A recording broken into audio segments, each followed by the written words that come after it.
Welcome everybody to the latest edition of the Peake Consciousness Hour. This is a show I've been looking forward to for so long. The guy we're going to be interviewing today is somebody whose work has fascinated me for many, many years. I first came across his work probably around about 3 or 4 years ago, when I came across, when I was particularly fascinated by the idea of reality as a computer simulation. Now, as many of you will know over the years, my ideas have changed somewhat. In my first book, Is There Life After Death? The Amazing Science of What Happens When We Die, or the Extraordinary Science of What Happens When We Die. It's not that amazing unless you find my work amazing. But in this, I suggest that at the point of death, we start to live in an inwardly generated simulation of our lives, which I call the Bohmian IMAX. And in this, I suggested at that time that we start to relive our lives in a similar way to a first-person computer game. And in this first-person computer game, the information that we perceive, the reality that we perceive, is actually a form of information that I apply some of the ideas of Professor David Bohm and other individuals. But what I was suggesting was that this information is drawn up internally from an information field within the brain. Now, initially I put forward the idea that the human brain itself has a facility whereby it can record every event within your life. And therefore, when you approach death, those recordings, you start to relive them again in an internally generated recreation of your life, a groundhog life, if you like. But over the years, my position on this has changed, and it's become what I would believe is slightly more sophisticated, in the sense I came across the work of individuals like Nick Bostrom, for example, in terms of the simulation argument, and it began to intrigue me, because I thought this is probably the way it should be going. This is a hypothesis that very much matches my own and complements my own very powerfully. Now, I have to say, of all the writers that are out there who have been writing about this subject, in my opinion, Jim Elvidge, our guest today, is the guy that has been doing it in the way I have a great feeling of complementarity in terms of what I'm writing about. Now, Jim himself is an engineer. He has a master's degree in electrical engineering from Cornell University. He's been a leader of technological advances for many, many years within business. He's also worked in enterprise management. He's a fascinating character. And what I'd like to do is to now say hi to Jim and say welcome to the show. Well, thank you very much, Anthony. It's really great to talk to you. We've, traded some emails and messages over the years, and finally I get a chance to talk face to face. So it's a real privilege for me, and I'm honored to be on your show. Wonderful. Now, what I'd like to do, Jim, is that I'm pretty sure that a lot of the listeners out there are probably aware in general of your work anyway. But I think for those listeners who aren't, I think a very, very brief synopsis, well, not that brief, actually, because I think it's important you expand on your ideas, is exactly in the universe explained, what is the background to it, and what is it that makes you conclude very, very powerfully that we are actually experiencing ourselves within some form of computer simulation, from the background, from the work of Nick Bostrom onwards, and then a little bit about your unique take on that as well. So for about 5 or 10 minutes, if you can just explain this to the listeners, and then you and I can get into what I'm really looking forward to is a really interesting chat about the evidence for this and where we can take it logically in the future. Sure, absolutely. Thanks for that intro, and I enjoy being referred to as a character, so that was perfect. My goal in writing this book was initially completely different, but as I started doing the research for it, I started to uncover research that other people had done, results of experiments and so forth that led me down this path. So it was very much empirical. It was very much based on things that had happened, things that I found out about, that I learned about over the years, and I'm talking maybe 15 years or so.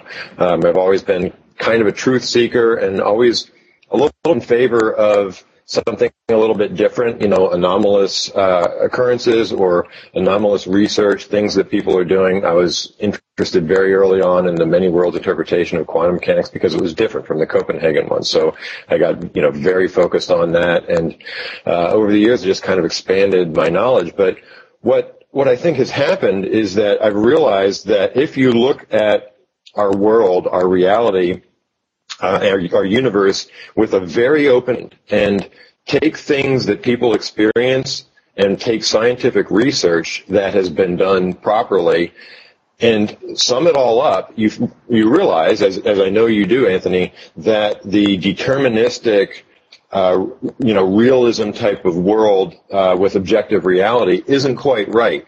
And there has to be something else going on. Quantum mechanics shows this very, very clearly.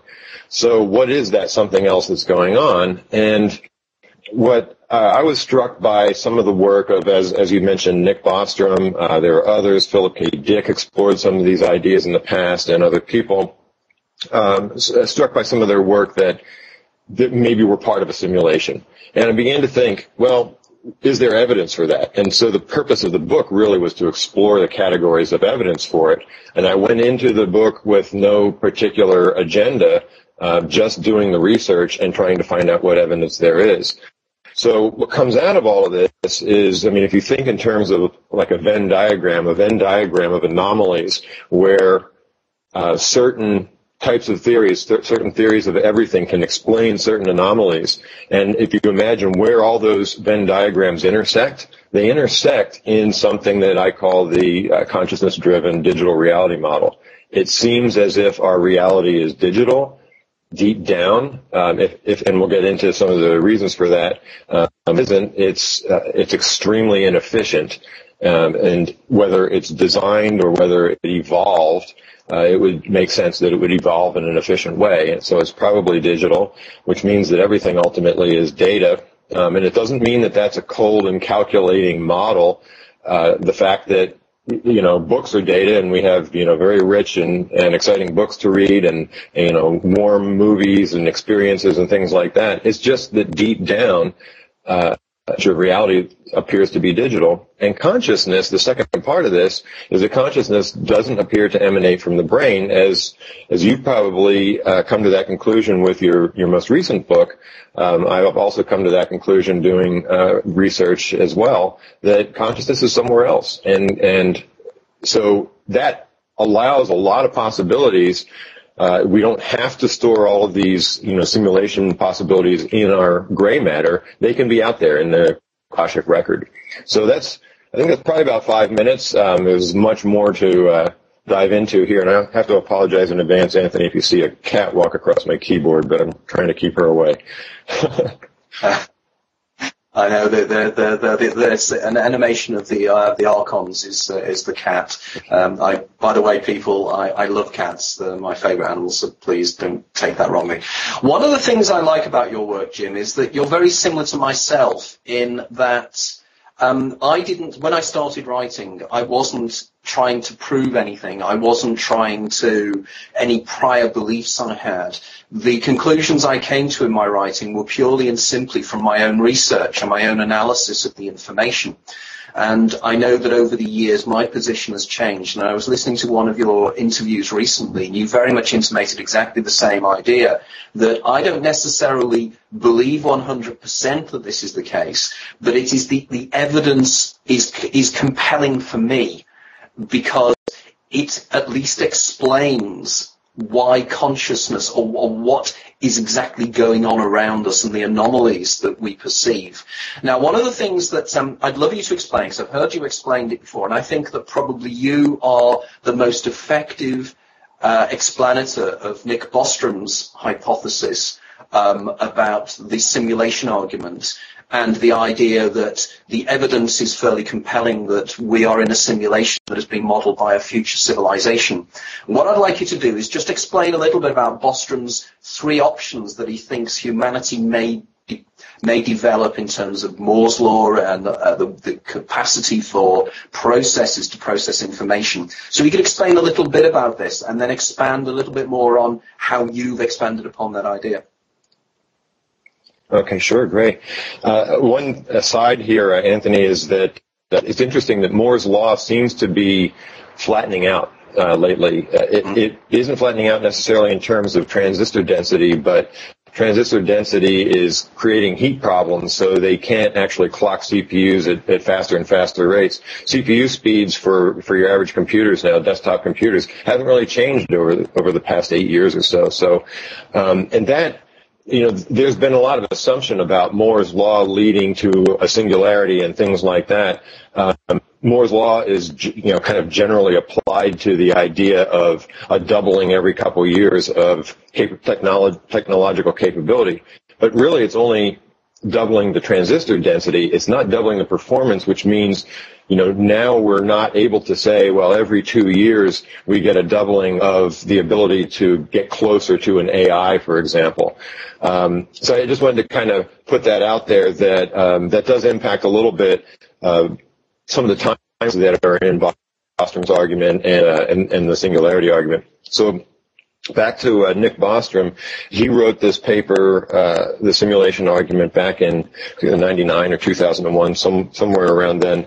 And basically what he's saying is that recognizing that at the state of technology we're at now, we are creating simulations. We're creating game-like simulations when we do things like World of Warcraft. We create sims for astronauts and fighter pilots to learn their craft and so forth. And they get better and better every year. And at some point, simulations generated by computer imagery and sound and so forth with the right headsets on or the right transducers that are interfacing with our bodies will be so realistic at some point that we won't be able to distinguish them from reality. And actually, you might think, well, that may be true, but we're always going to remember the time before we started the simulation. We know we put a headset on, we started a simulation or something like that. But that's not even necessarily true, because they're now experimenting with the ability to erase memories or suspend memories in animals. So at some point, we will probably be able to, say, suspend our memories, wipe them clean, and store them after a simulation. So all those technological arguments are leading to the conclusion that at some point, we will probably get to the point where we can create simulations and experience things, historical simulations, living in different places, living on different planets, whatever we want to experience. And Bostrom calls that the post-human state.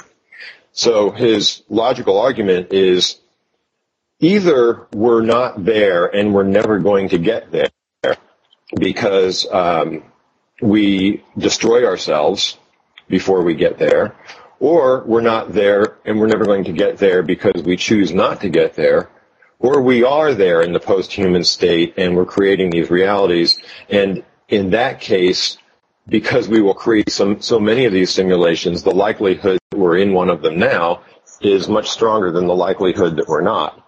So if you take his argument logically, if you're an optimist, then we're living in a simulation. If you're a pessimist, we're going to destroy ourselves in the next 20 years or so.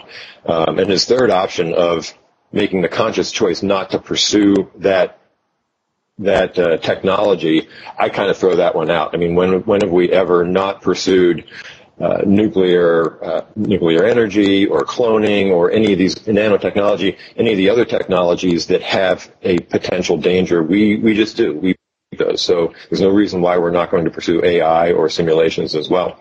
So that's his argument, and it comes to the conclusion that we're most likely living in a simulation. Now, I do have to say that his implication there is that the simulation's created by us in the future, and we're kind of, playing in that. I think one of the flaws to that is that why would we even really want to do that? If we're going to create a simulation for ourselves, we really want to go back 20 years or 50 years or something like that and see what it's like and play that out. I mean, what's the point of that?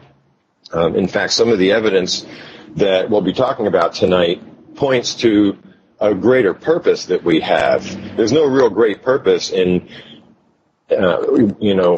being part or playing in a simulation where you're 20 years in the past or 50 years in the past. But there is a great purpose in evolving your consciousness, and that purpose, could be due to a different kind of simulation. I tend to not even like the word simulation because it implies that somebody's doing it in an artificial way, but, more like a digital programmatic reality.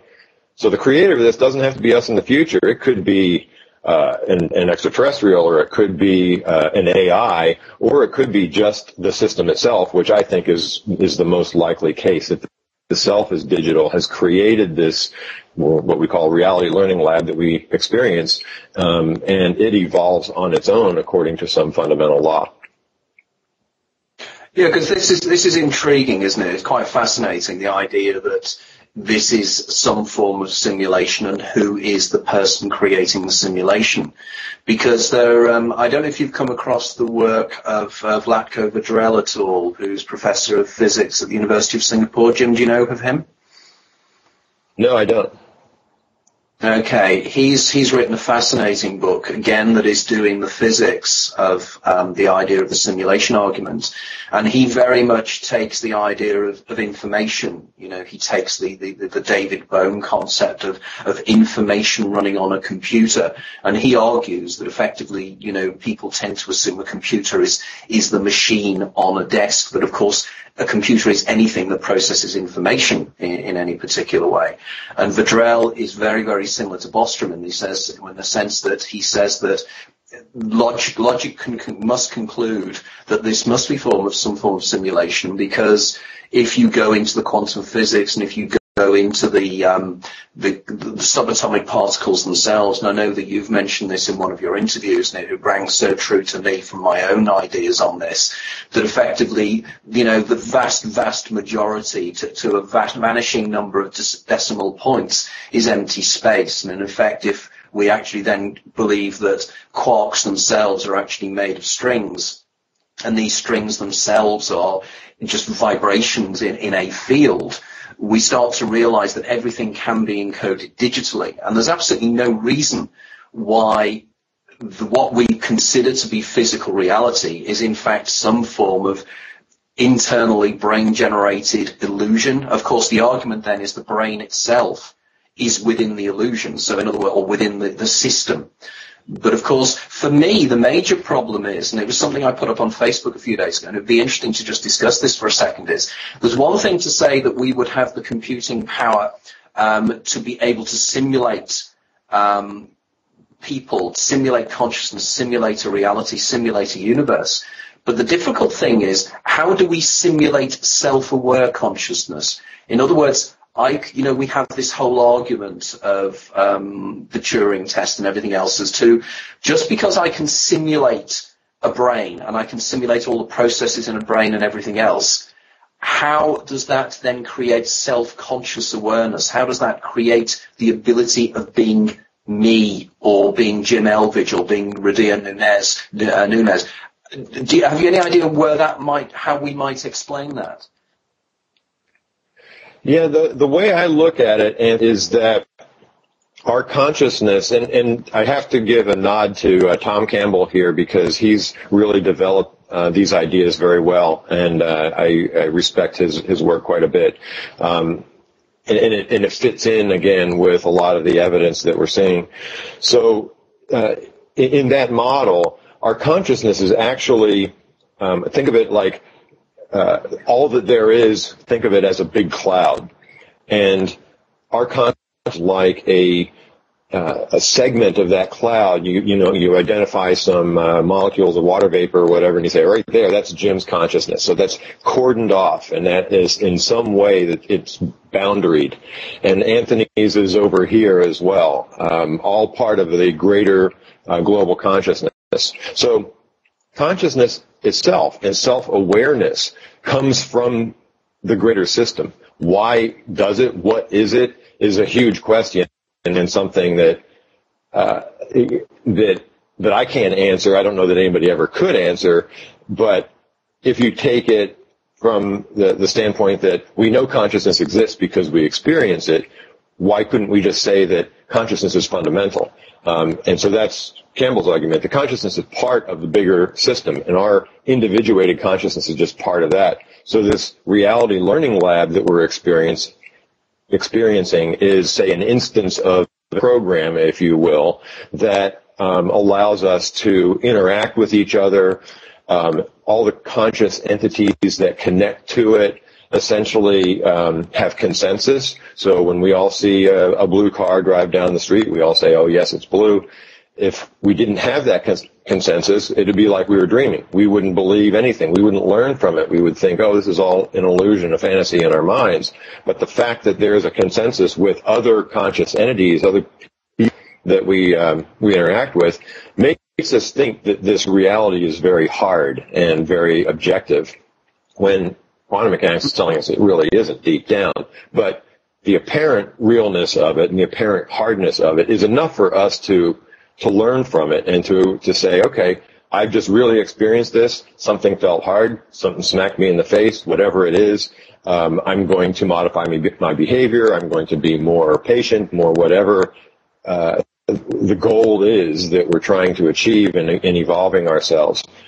So the consciousness doesn't have to come from, from the program of the reality itself, but it's part of the greater system. And what creates it, I don't know. I think it's just fundamental, to be honest. I think this is again coming back, isn't it, to both the Vedanta and to the Kabbalah. The Kabbalah would argue that everything that is just emanations of Ein Sof. You're then going to get the idea of Brahman and the idea of a singular consciousness. Now, again, you touched earlier on about a writer that we're both a great admirer of, Philip K. Dick. And, of course, Philip K. Dick argued in his exegesis, one of the sections on the exegesis, he was arguing that effectively we are all one consciousness experiencing itself subjectively. So the program itself, and I know that was Bill Hicks, by the way, but I'm very much praising what Phil himself wrote in the exegesis as well. Now, this is then an interesting idea, isn't it? Because it suggests that the ground state of everything, the hard drive, for want of a better term, is the compute, is everything. It's the totality, it's the unitariness of everything else. And we are all just emanations of this. And again, it's something you again touched upon earlier on when you were talking about if you are in the program, when you are normally in a simulation of one description or another, you carry into the simulation the fact in your brain that you remember the fact that you are somebody within a simulation. But of course, as Philip K. Dick could argue, you could actually have your memories wiped clean of the fact that you're in a simulation. And of course, there has been an argument to say that the collective consciousness, God for want of a better term, if it wanted to embody itself into a huge simulation, it would forget the fact that it's God, forget the fact that it is a single entity and it is experiencing itself subjectively. And, this is anamnesis. This is very much the old Greek idea of the drinking of the waters of the river Lethe, the forgetfulness. You drink, you when you die, you actually drink the waters of the Lethe, you forget who you used to be, and you go back into the simulation. So there's a lot of historical perspectives here. And I think, to me, I'm at ease with the idea of believing that the information field is what there is, and we're all experiencing it in some way.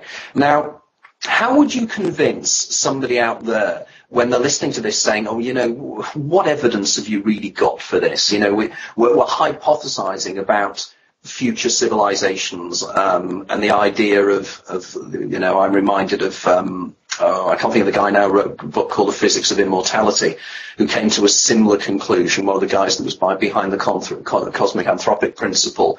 And indeed, Frank Tipler. Sorry? I'm sorry, it was Frank Tipler.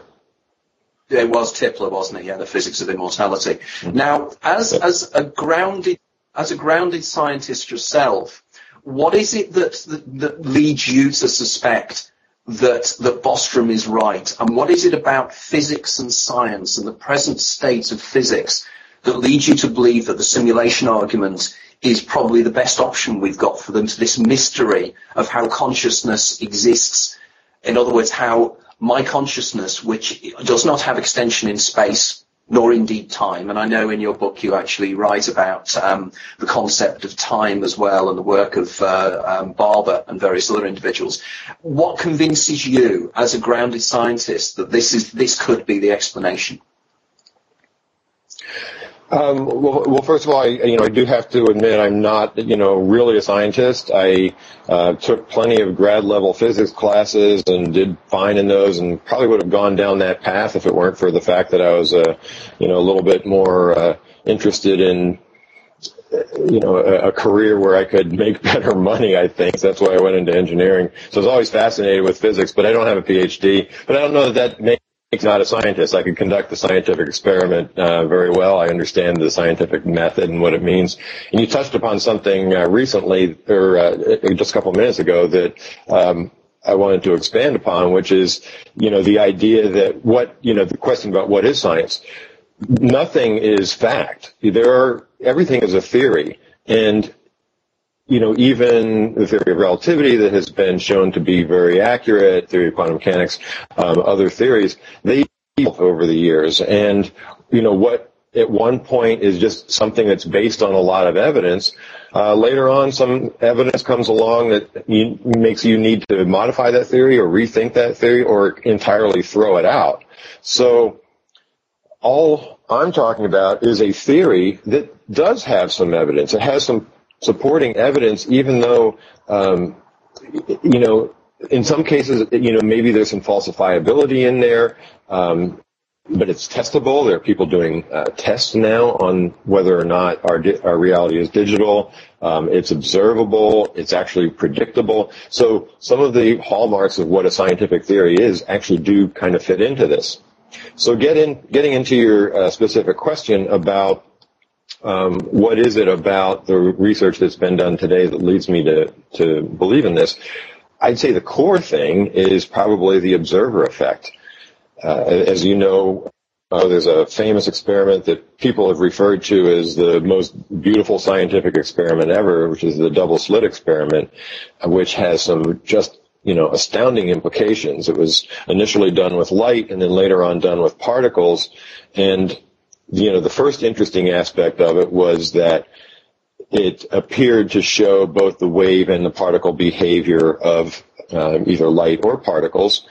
But the more interesting aspect of it was that when somebody interacted with the experiment to the point where they tried to detect which of the two slits the particle or the light, the photons went through, as soon as they tried to detect that, the result of the experiment changed. And so that was curious for a lot of people, and most people originally said, well, it's because the detection is interfering with the experiment itself. So if you were to remove those detectors, then you get a different result because those detectors are stealing a little energy away or something like that.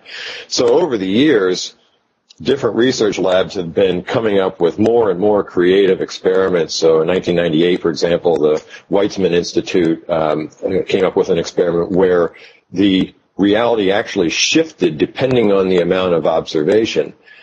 And then they did things like the delayed choice quantum eraser experiment and others where the actual detection of the slit that the particle went through wasn't made until after the pattern was put on the screen. So that very important, Jim. Jim, just very quickly, it's very important that you explain to the audience exactly what you mean by the delayed choice experiment, because it is stunning in its implications. Can you just go back a little bit just to reiterate exactly what this experiment showed, because it is mind-blowing. So if you could just go back and just explain that to them. Yeah, absolutely. And I would encourage people to Google this and kind of read about it. So in the double slit experiment, there is an interference pattern that is on the screen, and if you put a detector between the slits and the screen, then that detector will determine which slit the particles went through. In the delayed choice quantum eraser experiment, detection is completely removed from that time frame where it's between when the particles go through the slit and end up hitting the screen. So it can only occur afterwards. They basically take the stream of particles and they split them using mirrors and lasers and so forth, so that one stream is going through and one stream is going somewhere else, and they recombine them later. But the important part is that the actual detection of which slit it goes through happens after the particles hit the screen.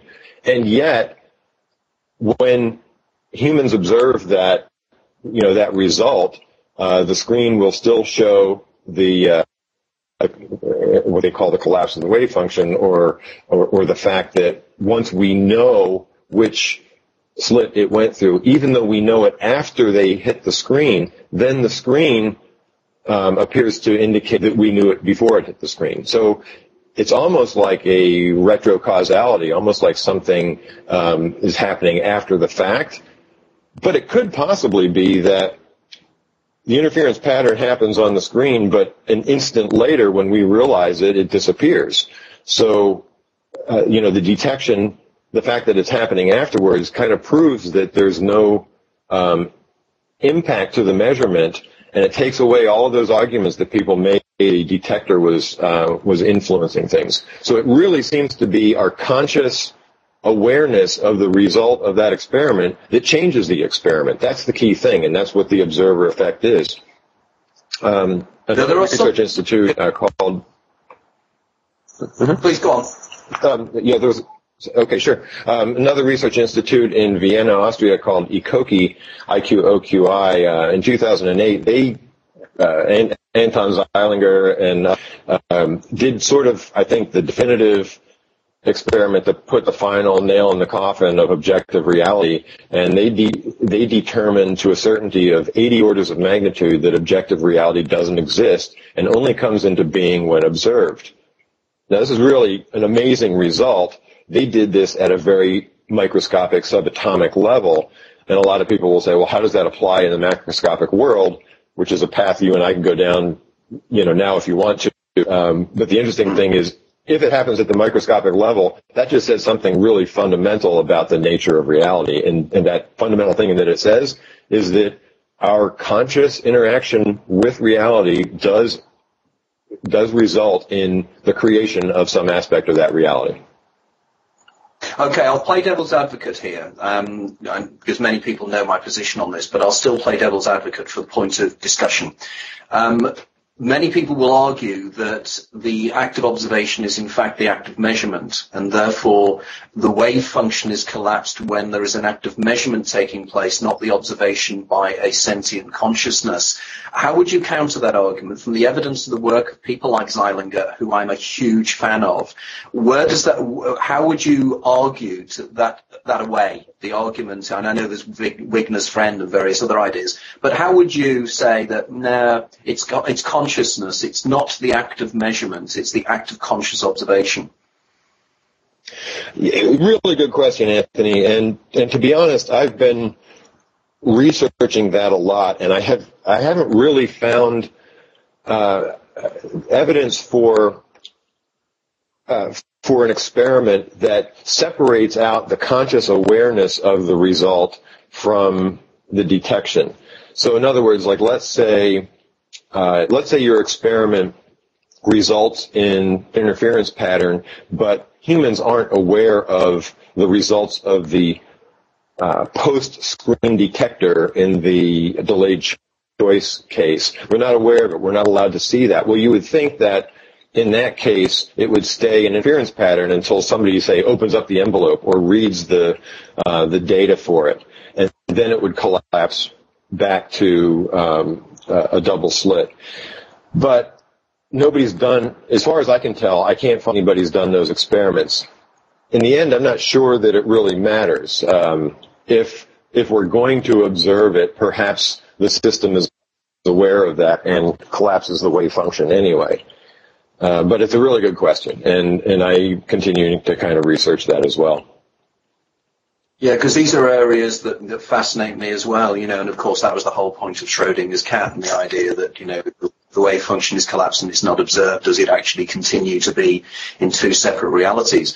But of course, this is the whole argument that you mentioned earlier on about the many worlds interpretation. Of course, this was Hugh Everett III's solution to the collapse of the wave function and the observer effect. And of course, he would argue, or he did argue in his PhD thesis, that in fact it continues, and the way it continues is that there is two observable realities, both dependent upon the viewpoints of the observer. Of course, this then starts to make you think about computer games, doesn't it? You know, the idea of, or within a computer game, within a computer simulation, everything that can happen is already in the simulation.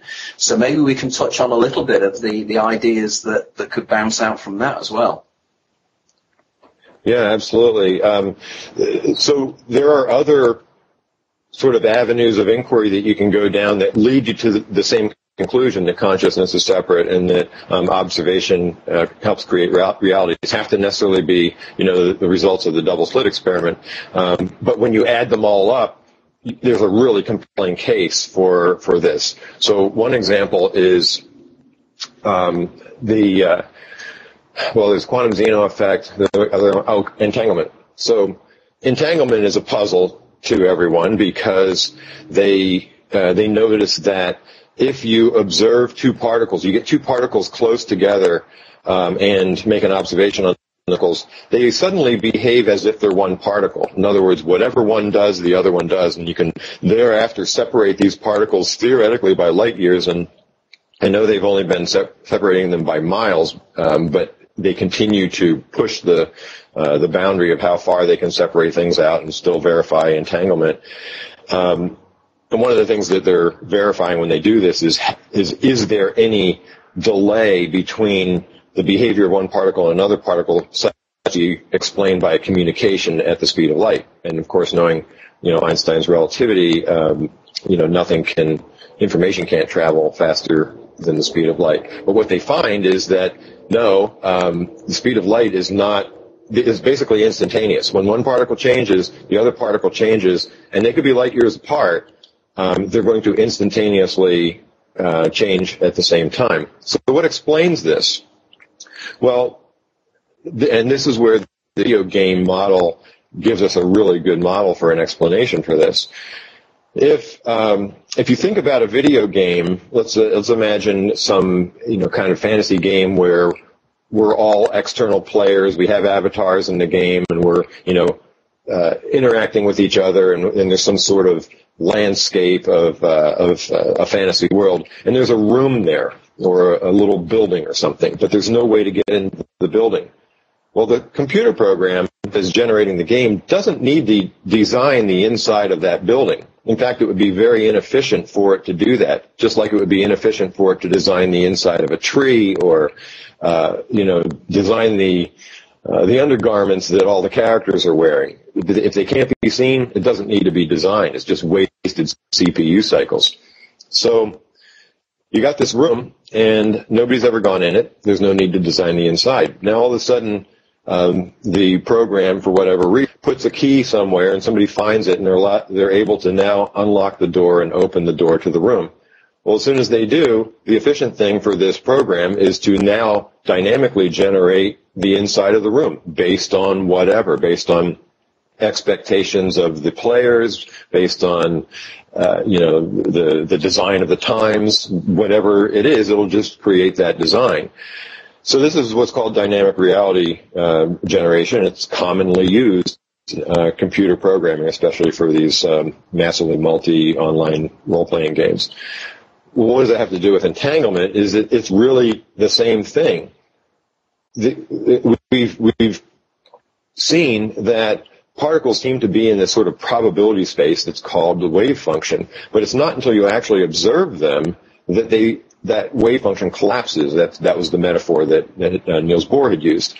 And it collapses into like a definitive place and a definition or whatever for those particles. So the act of observation means that now we have to lock into it because we are observing. So since we're observing this thing, we have to make it real. Real in the sense of having a definitive position and a definitive velocity and direction or whatever. So once we lock that in, how do we lock it in? Well, we define properties of those particles, and the properties could be their spin, it could be how they behave, how they respond to other things. And in fact, in the computer science world, that thing is called a finite state machine. So it's basically a little bit of a program that responds to stimuli in a certain way according to certain rules. And at this point now our particles are going to be responding that way. And they're locked in at the same time. Therefore, they're following the same finite state machine. You can take them miles apart and they're just going to keep on interacting the same way. So this model perfectly explains entanglement, explains something else called the quantum Zeno effect, and other things. So it's actually a very powerful model in that sense. Yeah, because again, the quantum Zeno effect is something, again, it's weighing into Atano, wasn't it, as I recall.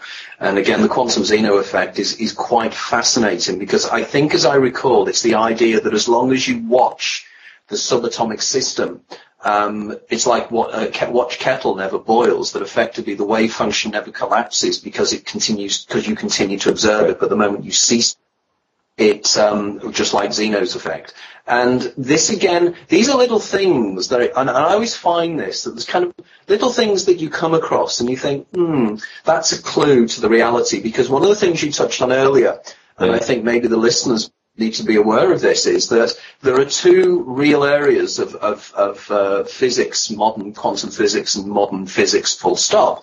And we have the Einsteinian idea of relativity.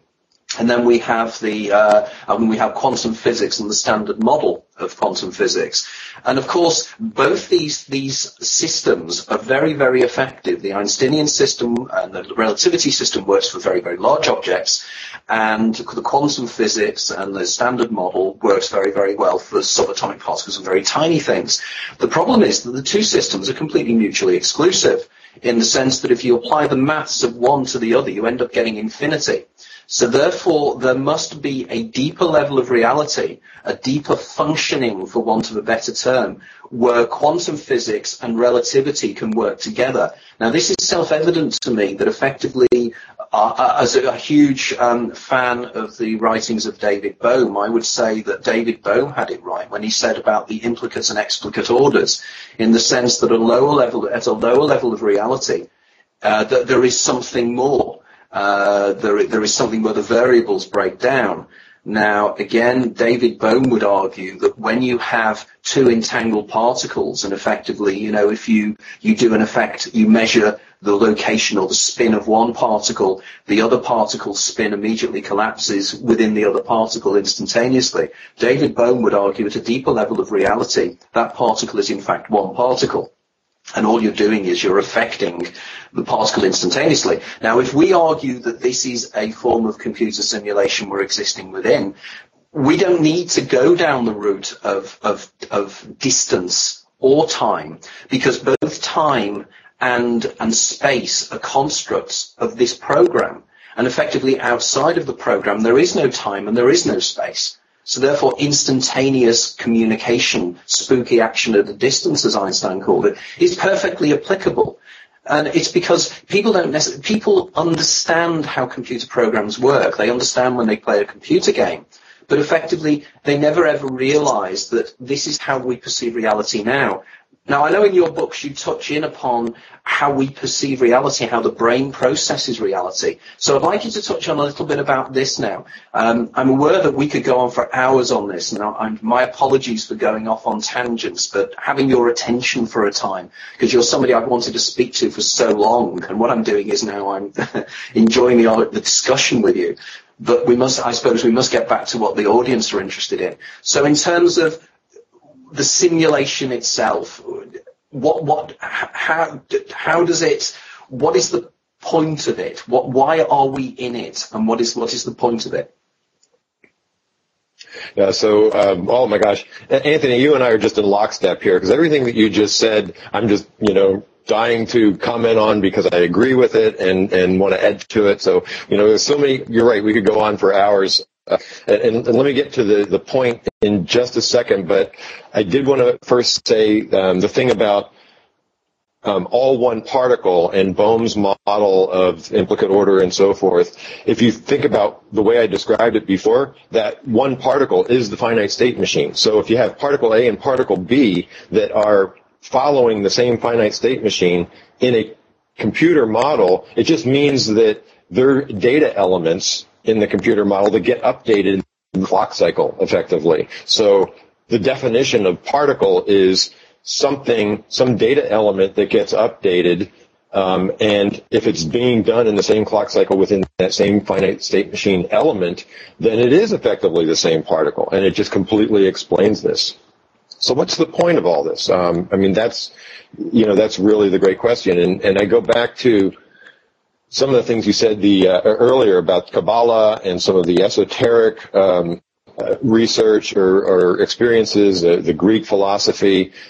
This, to me, if you take a step back and look at the greater landscape of spiritual experiences in different cultures over time, the similarities and the confluence of that, it lines up so well. You have to kind of smack yourself in the head and say, well, we'd be silly not to wonder if there isn't something to the fact that this is all consistent. And I think what it is that people in different cultures have had what's called a spiritual experience. There's a book called Brain Wars. I forget who the author was, but he talks in it about what a spiritual experience is. And some people have had this where they go into a state where they kind of separate, not necessarily out of body, but they kind of separate from their reality and become one. They start one with the universe or however they want to describe that. Those experiences have been experienced by prophets in different religions, and I think they tend to be the sources, the roots of Christianity, Judaism, Islam, Buddhism, other religions and religious thought constructs over the years. And they're very similar, and the similarities include things like we are all part of one thing. We are connected, and that this is where we deviate a little bit from one religion to another, but one is that we reincarnate. And you'll actually find that in the more pure, original spiritual roots of even the monotheistic religions, which later on were changed to teach that we have to be good so that we die and go to heaven. If you think about that, that sounds like a bit of a control process, and that's humans controlling other humans. But the roots of this are more in a cyclical model where we do reincarnate. So by itself, that's evidence. And in fact, there's tons of evidence on near-death experiences, on people who have done past life regressions, all of these kinds of things. If you look at the data, and some of those show corroborating evidence that you can't explain scientifically, you can't explain through other means. So you what it is, and you say, all right, this is real evidence that there is something to an afterlife and a reincarnation. So getting to the point of your question, if we are periodically reincarnating, our consciousness is separate. It makes sense that we might do this. We might play a role in this reality learning lab for a while for some purpose, and then disconnect from it, and then reconnect and play another role. That is what the reincarnation would be. What is the purpose of that? Well, according to all of this research and all of this huge body of spiritual history, as well as people under hypnosis, people who have experienced these things directly, the purpose of this is to evolve your consciousness, to become more loving, more giving, more of service, more patient, more whatever it is. And I don't know what those goals are, but in some sense, in the way Tom Campbell describes it, is the greater system wants to evolve. And the way it's evolved is to break itself up into little pieces and ask those little pieces, which are us, to evolve. And we evolve by experiencing this reality and learning through life lessons, and then continuing to go through that cycle. So the bigger picture is that we are constantly in a cyclical process, a continuous improvement loop, if you will. I'm reminded an earlier guest of this program was Danny Rubin, who was the brains behind the scriptwriter and the author of the movie Groundhog Day. And of course, this is exactly the message of Groundhog Day, isn't it? Effectively, you live the same life, all lives, over and over again in order to reach perfection, to reach that state where you're allowed to move on to the next day.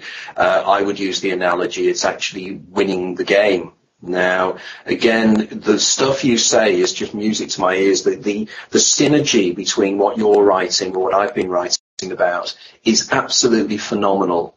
It is unbelievable. I mean, I reread your book last week, and I remember there were so many notes I'd made on it on Kindle, because the synergy is just incredible.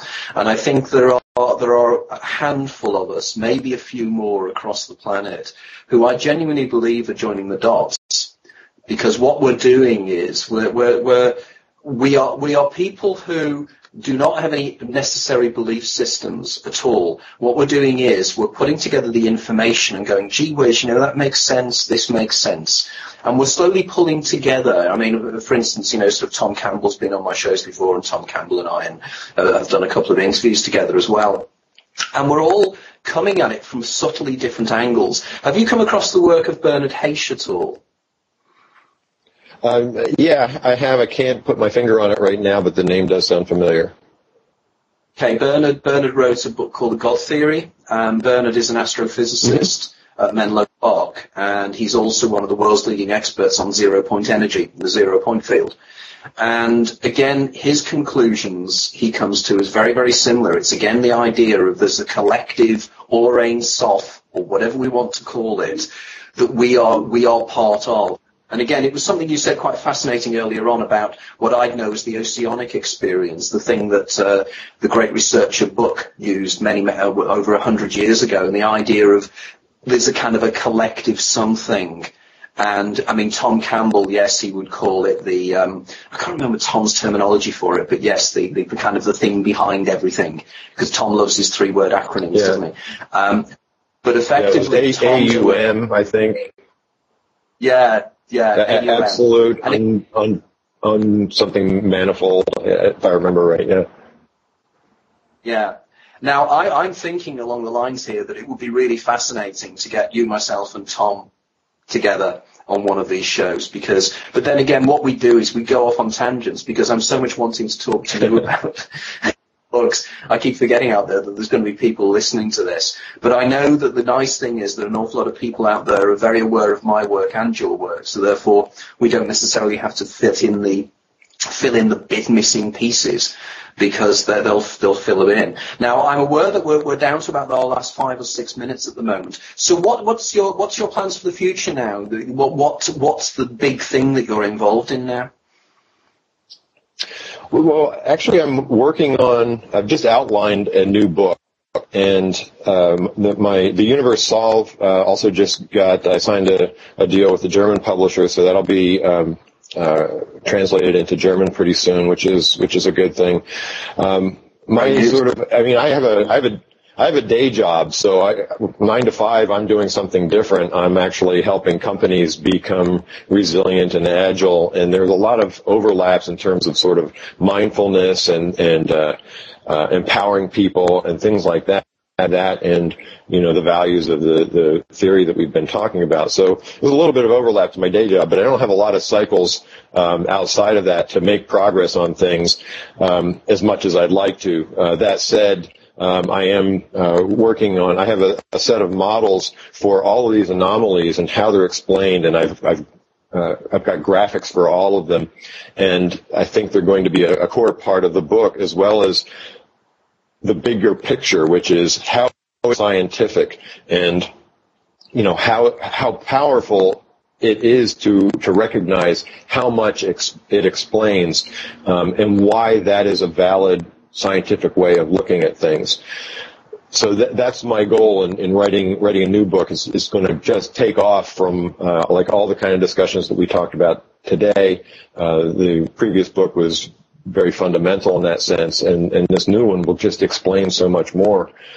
So it's a thing. I've also updated the website quite a bit, and would like to ultimately put together a course in digital philosophy, and maybe an online course or something, and teach that would be great, because I think spreading this idea, this information, and having other people kind of contribute to it, we all build on each other's ideas, and that synergy between different people thinking on it is really what's going to, I think, make this happen.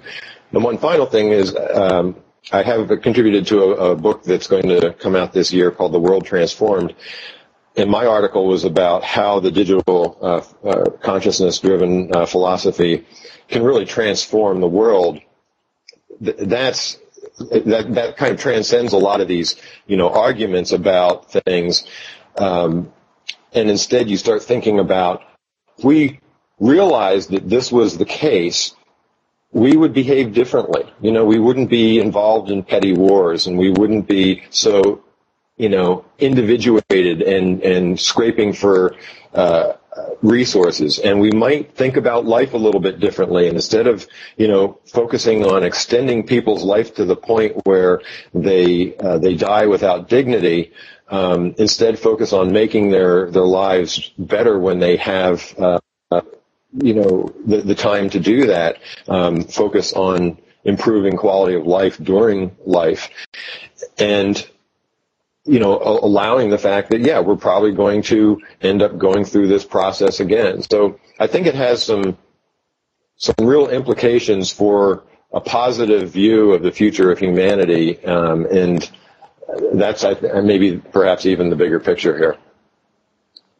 Wow, that's music to my ears in so many ways, because particularly hearing you using the term mindfulness as well, because I'm involved in a group of people that are meeting in the House of Lords over here in the UK, where we're discussing ways forward for mindfulness. But it's the idea, isn't it, that it seems to be that the program is becoming self-aware, don't you think? I mean, this is the intriguing thing. If we are within the program, and we are entities within the program, we're now becoming aware of the fact we're in a program, which is almost an evolutionary step. I'm again reminded of Philip K. Dick in his book, The Divine Invasion, where you actually have the embodied God Mani, who starts to become aware of the fact of what he is. And again, one of Phil's central themes was this idea of becoming aware of what we really are. Now, could this be that this is the secret of the ages? Could this be that this is what the esoteric traditions have been teaching for centuries? Mm-hmm. Is what we are talking about now. So this gives us a very, very interesting train on the future. Now, again, individuals like you and I think we are a problem to a lot of people who don't like what we're doing. And I think the reason people is because they can't put us into a category. They can't place us in as kind of new age, woo-woo people. We're actually doing the science, and we're doing it in an open-minded and consistent way. And I think that's why we're probably more dangerous. And I think that's why a lot of people want to place us. I find my books, it drives me mad. I go into bookshops and my books are always placed in the new age category. And I move them into the popular science category, because we can't be cordoned off. Our ideas are much, much greater than this. And I think I'm really keen to have you back on the show again, because I think that, we've only scratched the surface. Now, everybody else here now as well, if Jim can just quickly tell your website, your book and everything else so people can contact you, because believe me, Jim, although Jim probably knows the term, doesn't know the term, Jim is an Atlantean. And he's part of the same thing that we're all struggling I know the term, yeah. Great, okay. So, Jim, if you can tell us a little bit of how people can find your work, everything else, and any other contact details you can give, that'll be really great. Thanks. Sure, absolutely. Thank you, Anthony.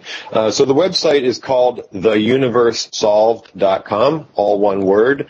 The book is also called The Universe Solved, so if you Google my name or that phrase, you will find the link to the page on Amazon. It'll come up right in the first page of results. That's where you can buy the book, either in Kindle or hardback form. It's the first printing of it. The hardback book is almost gone. So I'm going to start looking for a publisher for a paperback pretty soon.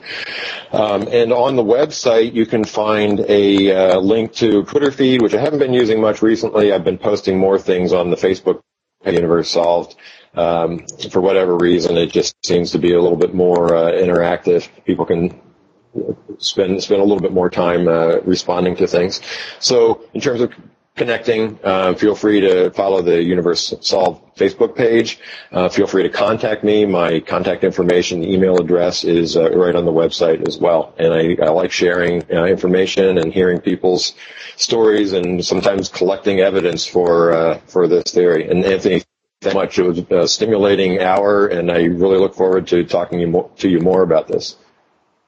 Absolutely, Jim. Thank you very much. And as a final point, one of the things on your Facebook page that you put up recently was a photograph of you with the actress Evangeline, and I can't think of her surname, that was the girl in Lost, Freckles. And I thought, you lucky bloke. Yep. Cool dude. Quite good, quite good. I go to Comic-Con every year with my son, and she was there, so it was fun. Very nice, very nice. Lucky man. Right, okay, thanks very much again. And as usual, thanks again for Dia Nunez over there in Denver for being the person that makes this all happen, because without Dia and our H2O network, this show would not happen. And thanks again for listening in. And Jim, superb show, really, really fascinating. We scratched the surface, but at least I'm hoping that it will push an awful lot more people towards your work as well, because believe me, The Universe Solved is well worth reading. It is a life-changing book. It is powerful and it is precise. So thank you very much again, and we'll be seeing you soon for another edition of Consciousness Hour. Thank you very much. See you again.